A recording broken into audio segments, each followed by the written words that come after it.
Hi everyone, this is Balázs from RacingBrick. If you are a Formula 1 fan, please excuse the interruption to the regular show, we will be back on topic soon. For everyone else who hasn't clicked on my videos recently, welcome back. Today we are taking a look at the first known Formula 1 Technic set released recently, the Ford 2205 Chevrolet Corvette Stingray. Yes, another new member of the car transporter gang, one of my favorite LEGO car sizes. If you are a fan of these cars too and want to show it proudly and meanwhile support the channel, you can get a cool t-shirt like this one by clicking the shop link below. You can see the car on the front of the box in a typical American scene, and you can recognize this logo in the corner that says Asphalt Legends Unite. This is a rather unusual collaboration, even if we have seen something like it before. The back of the box shows a different angle of the car, a photo of the real one with some numbers, the hand-of-God steering function and the view of the LEGO engine bay. But here's a weird thing. If you check the official photos on LEGO.com, the back of the box is actually different there. One of the function demonstrations is missing, and instead there is a screenshot from the video game.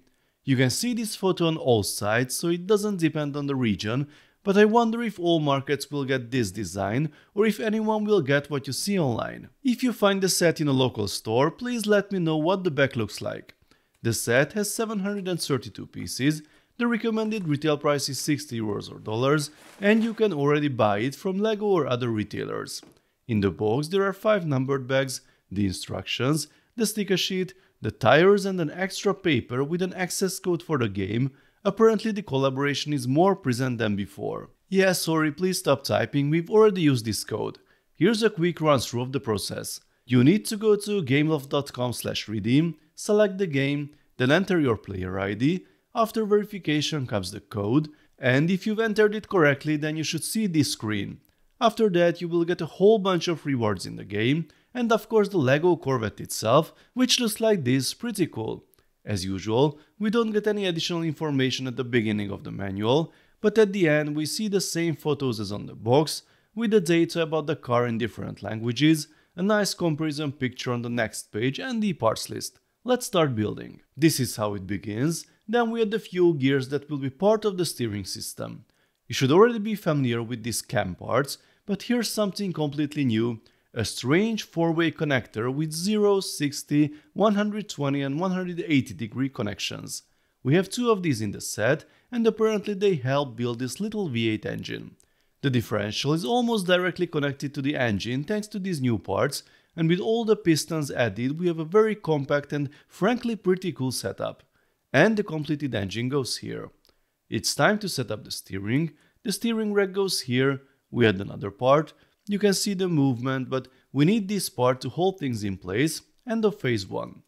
The front gets these interesting angled pieces, and this assembly really has a minifigure microphone. Last time I referred to the 2L bar with a toe ball in the Mercedes F1 set as a microphone and got scolded for it.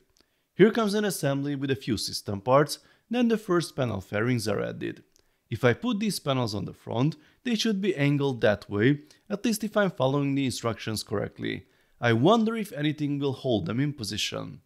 The first stickered part goes between the pistons here. The seats are in, and we also have this printed piece here with the Corvette logo. The steering wheel uses the relatively new number 7 connector from the Mercedes G500, but unfortunately it hasn't been recolored yet.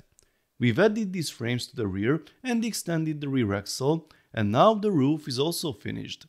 Phase 3 continues with the rear. This part is new to Technic, but already appeared in several sets last year, like the city excavator. It is used here in this set. The small mudguard panel is new in yellow and unprinted, which is good news for custom builders. Added the flex axles and a few unusual parts below. Okay, phase 4 begins with the insertion of these parts. The door is surprisingly complex. I mean, this is just the base. Then we have these parts here that need to be rotated, and then I slide the pin in, and then it's all attached. There's a little panel fairing and a mirror. There's really been a lot of thought put into this. Also, the doors are apparently designed so that they have to be pushed in more than 90 degrees. These 2 panels should be aligned as I see. The hood has this new 5x2 panel in yellow. The assembly goes here. Okay, great news folks. When I saw the number 7 connector in G500 orange at the steering wheel, I thought we would have to wait for a new color, but here it is in black. I'm not sure why the orange was used back then, but regardless, this is a much more useful color option. And this one became our pretty neat engine cover, which is now in place. I opened the last bag. Here are the front fenders with the big sticker lights. Then we go back to the rear.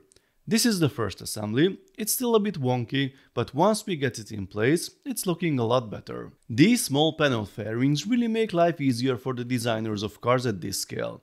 Another bunch of stickered parts goes in the middle, and we just need to add the rear view mirrors, the hand-of-God steering knob, and the wheels, and we are done. So here is our finished Chevrolet Corvette Stingray, and I wish I wasn't supposed to say that. Why actually, I will tell you in a minute. This car has plenty of nice angles all around, starting with the front. You could see during the build how this area is supported. Bonus points for the yellow pins here and here, they blend in perfectly, and I see the microphones have the actual job of holding this assembly in place. It does move a little bit, but I think that's acceptable.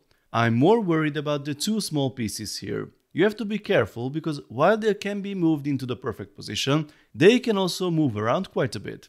The hood can be opened, the doors as well, and so can the engine cover. I really like the complex structure of the door, but as it's only supported from below, it feels a bit wobbly, and if you're not careful, it's difficult to open. The hood has the hand-of-God steering knob, which works well, and can be easily removed when you want to display the car. You can store it in the frunk if you prefer. The V8 engine and differential can be fully viewed at the rear. With the cover closed, you can sort of see the engine, but that's rather limited. I like the structure of the rear wing and the panels underneath. The rest of the details here are mostly stickers. I wish at least the exhausts were brick built.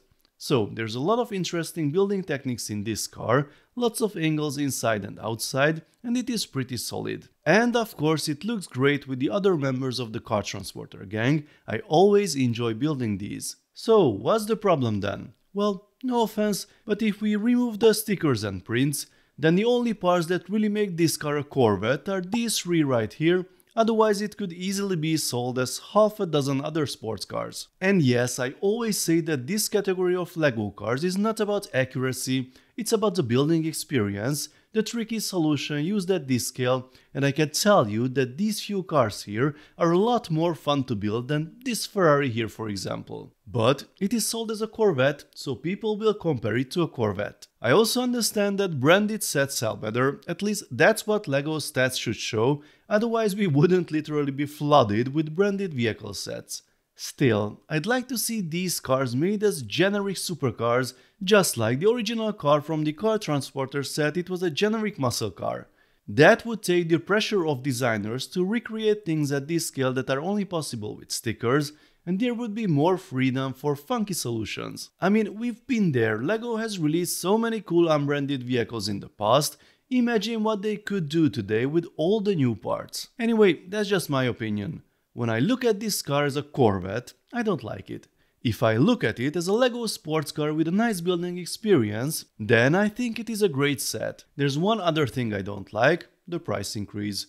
This category was the $50 car for years. You can still buy a whole bunch of them for that price from LEGO, but the two newest cars are suddenly $60. Everything is getting more expensive, I know, believe me, we feel it every day. But this is a price increase of 20%.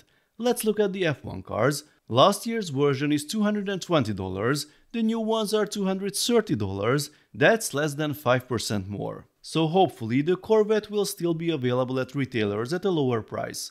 In Europe you can already get it for 45 euros, but last year's cars are under 40 euros, so let's hope the price for this model will be similar soon. So folks, please let me know what you think of this set, the build, the branding, let's talk about it in the comment section. If you enjoyed this video, then please give it a thumbs up and don't forget to subscribe with notifications because more exciting LEGO videos are coming soon. See you next time, bye bye.